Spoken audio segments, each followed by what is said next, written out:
अस्सलाम वालेकुम, कैसे हैं आप सब। Welcome back to my channel. मैं हूं सुबूही और आप देख रहे हैं सुबूही कुकिंग एंड ब्लॉग्स। तो जनाब, ज़िंदगी में आप बहुत कुछ सीखते हैं, कभी अपनी गलतियों से, कभी अपने पर्सनल एक्सपीरियंस से, कभी अपने बड़ों से, कभी अपने साथियों से, कभी अपने दोस्तों से, कभी अपने छोटों से भी। कोई बुरी बात नहीं अगर आप अपने छोटों से भी कुछ सीखते हैं। मैंने भी अपनी ज़िंदगी में बहुत कुछ सीखा है अपने बड़ों से, ख़ुद अपनी गलतियों से, अपने एक्सपीरियंसेस से। बहुत सारे किचन टिप्स हैं जो मैंने अपनी सास से, अपनी माँ से सीखे हैं, अपने दोस्तों से भी सीखा है। तो आज वो सारे टिप्स मैं आपके साथ शेयर करना चाहती हूँ। हो सकता है उनमें से कई सारे टिप्स आपको ऑलरेडी पता होंगे, लेकिन मैंने सोचा मैं जो नई लड़कियां हैं उनके साथ शेयर करती चलूं। तो चलिए शुरू करते हैं वीडियो।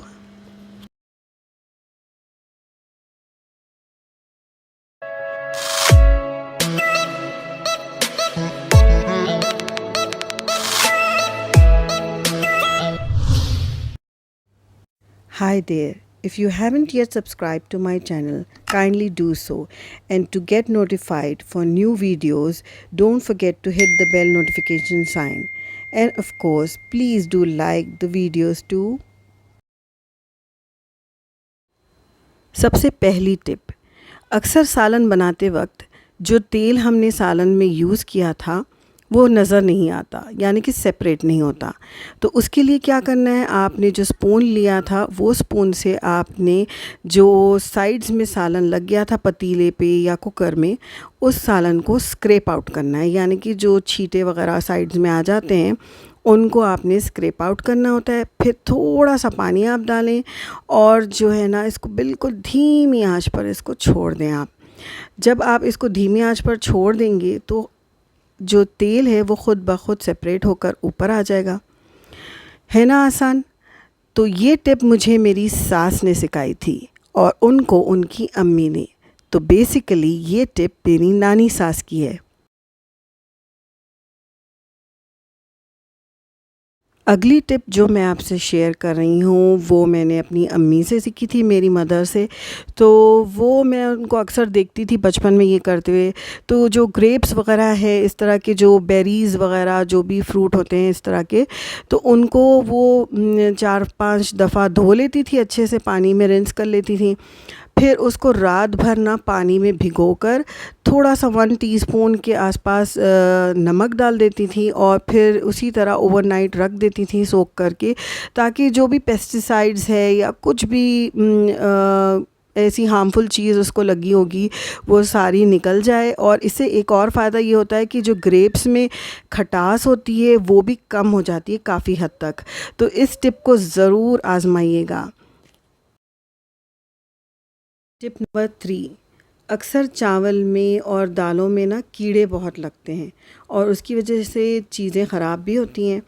तो उसके लिए क्या करना है, आपने ये 10 से 12 लौंग ले लेने हैं और इस तरह से चावल के या दाल के डब्बे में आपने डाल के मिक्स कर देना है। इसी तरह आप नीम के पत्ते और बे लीव्स भी डाल सकते हैं, उससे कीड़े नहीं लगते।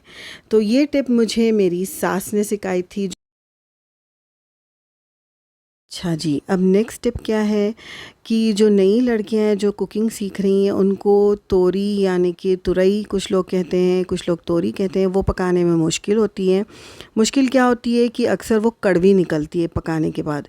तो उसके लिए क्या करना है, आपने पहले उसको अच्छी तरह से धो लेना है। फिर बीच से आपने उसको कट कर लेना है। कट करने के बाद आपने क्या करना है, उसका जो बीच में जो पल्प होता है ना, तो उसको थोड़ा सा स्कूप आउट करके आप चख लें। और अगर वो कड़वी नहीं है तो आप उसको पका सकते हैं। फिर उसके बाद उसको पील करने में भी कुछ लोगों को मुश्किल होती है। तो उसके लिए क्या करना है, आपने नाइफ़ यूज़ करने की कोई ज़रूरत नहीं है। आसान तरीका मैं बताती हूँ। आप ले लेना है एक पीलर, जिससे हम खीरा गाजर वगैरह नहीं छिलते, तो वो लेकर आपने इसको सारा कुछ पील कर लेना है। इसका स्किन बहुत ही आसानी से ये पील हो जाता है। एक और बात, कोई भी वेजिटेबल यानी कि तरकारी जिसको आपको छीलना है, उसको डायरेक्ट प्लेटफॉर्म पे ना छीलें, बल्कि एक कोई पतीला, प्लेट या बोल ले लें, उसमें छील लें। तो आपको भाई फेंकने में भी आसानी होगी, है ना। टिप नंबर 5, अक्सर लेडीज़ की ये आदत होती है जब वो किचन में काम करती हैं तो वो अपना जो भी स्पून जो यूज़ कर रही हैं पकाते वक्त या स्पैचुला, उनकी आदत होती है कि वो स्टोव टॉप पे रख लें या जो अवन है उस पे रख लें। तो उससे क्या होता है कि जब आप इस तरह से रखते हैं तो आपका जो स्टोव टॉप है वो बहुत ही ऑयली हो जाता है, ग्रीज़ी हो जाता है, फिर साफ़ करने में बाद में दुश्वारी होती है। तो उसके लिए आपने क्या करना है, आपने ले लेना है जी एक स्पून रेस्ट, उसमें रख लें।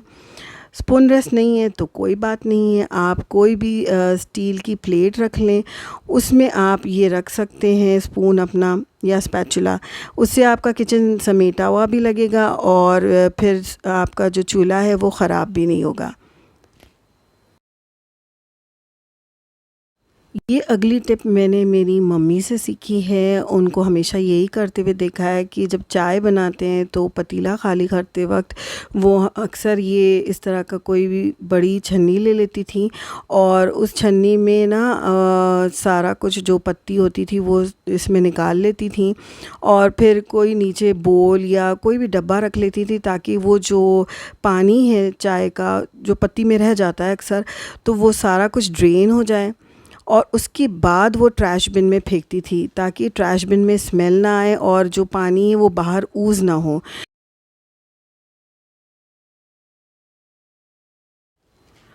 और फिर ये एक और किचन टिप है, ये है जी इमली। इमली अगर हम कोई कंटेनर में जब स्टोर करते हैं वो या तो काली हो जाती है या उसमें कीड़े लग जाते हैं। तो उसके लिए क्या करना है, आपने आपने डालना है उसको एक अच्छे से साफ़ से पॉलीथीन में या ज़िप लॉक बैग में और उसके बाद आपने इसको रखना है कहाँ पर, फ्रिज में। जो वेजिटेबल रैक होता है ना जहाँ पर हम तरकारी रखते हैं सब्ज़ी वग़ैरह, तो उसमें रख लीजिए। तो आपकी जो ये इमली है बहुत दिन तक वाइट सफ़ेद रहेगी, बिल्कुल साफ़ सुथरी रहेगी, कीड़े वग़ैरह भी नहीं लगेंगे और इसमें कोई फंगस नहीं लगेगा। तो ये बहुत दिन तक चलती है फिर इमली। तो हम लोग इसको इसी तरह से करते हैं, वेजिटेबल रैक जो होता है फ्रिज में उसमें स्टोर कर लेते हैं। ये वाली टिप तो भाई ऑलमोस्ट सभी को पता होगी, मगर मैंने कहा मैं जो भी करती हूँ वो सारा कुछ आपसे शेयर कर रही हूँ तो ये भी शेयर कर देती हूँ। तो जो हरा धनिया है, करी पत्ता है, पुदीना वगैरह है, उसको मैं इसी तरह से स्टोर करती हूँ जैसे आपको नज़र आ रहा है। एक कंटेनर ले लिया प्लास्टिक का और उसमें इसी तरह से मैं टिश्यूज़ वगैरह बिछा लेती हूँ और फिर अगर आप चाहें तो एक ही डब्बे में सारा कुछ स्टोर कर सकते हैं, नहीं तो फिर अलग अलग डब्बे में। मगर करी पत्ता और हरा धनिया जो भी आप स्टोर करें उन सब के बीच बीच में भी इसी तरह के टिश्यूज़ या नैपकिन का लेयर लगाते जाएं ताकि जो एक्स्ट्रा मॉइस्चर है वो अब्ज़ॉर्ब हो जाए और ये काफ़ी दिन तक हरी रहती हैं, ख़राब नहीं होती।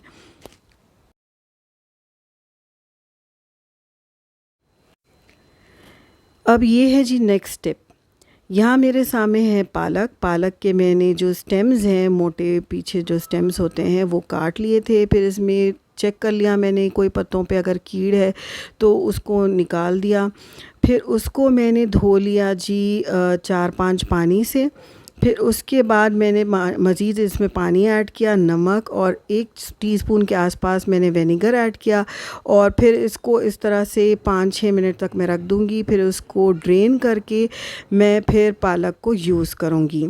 उसी तरह अगर आपके पास विनेगर नहीं है तो जो दूसरे वेजिटेबल्स होते हैं, भिंडी है, बैंगन, टमाटर वग़ैरह, आप इसी तरह से धो लें पहले, फिर उसको पानी में सोक कर लें। थोड़ा सा नमक और हल्दी डालकर आप धोएंगे ना तो जो भी हार्मफुल केमिकल्स और पेस्टिसाइड्स वो लोग यूज़ करते हैं वो सारा कुछ ड्रेन हो जाता है and you are good to go.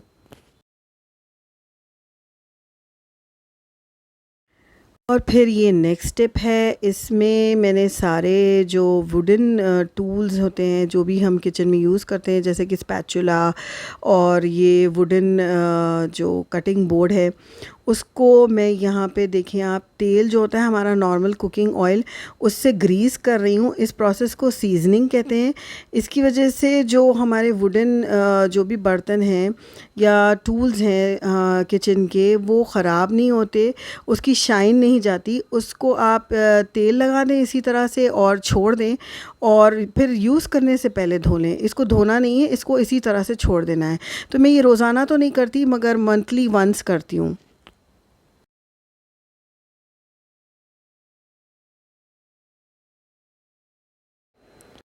Kitchen नाइफ़्स अक्सर यूज़ करते करते ब्लंट हो जाते हैं, और अगर आपके पास कोई नाइफ़ शार्पनर नहीं है तो कोई मसला नहीं है।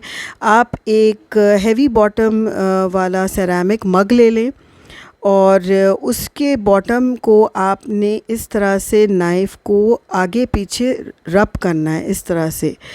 तो जब आप ऐसे करेंगे तो ये काफ़ी हद तक शार्प हो जाएगी, और फिर आसानी से आप हार्ड से हार्ड चीज़ें भी कट कर सकते हैं।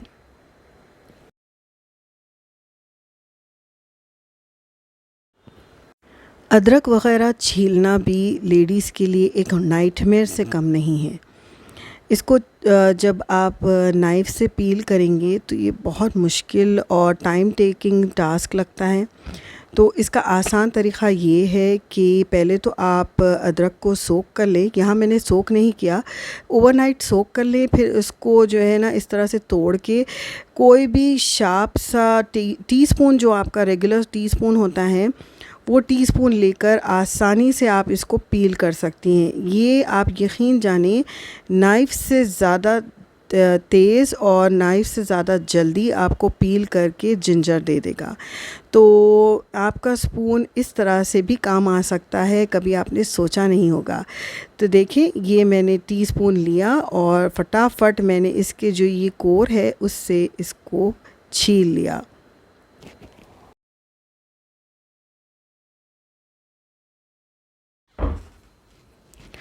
अदरक की तरह लहसुन छीलना भी कोई आसान काम नहीं है, मगर इसको छीलने का आसान तरीक़ा मैं आपको बताती हूँ।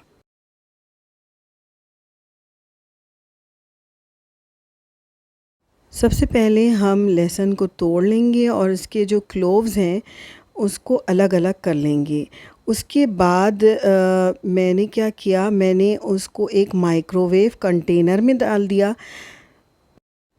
एक माइक्रोवेव सेफ़ कंटेनर में मैंने ये गार्लिक के क्लोव्स डाल दिए, और फिर उसको माइक्रोवेव में 1 मिनट के लिए रखा।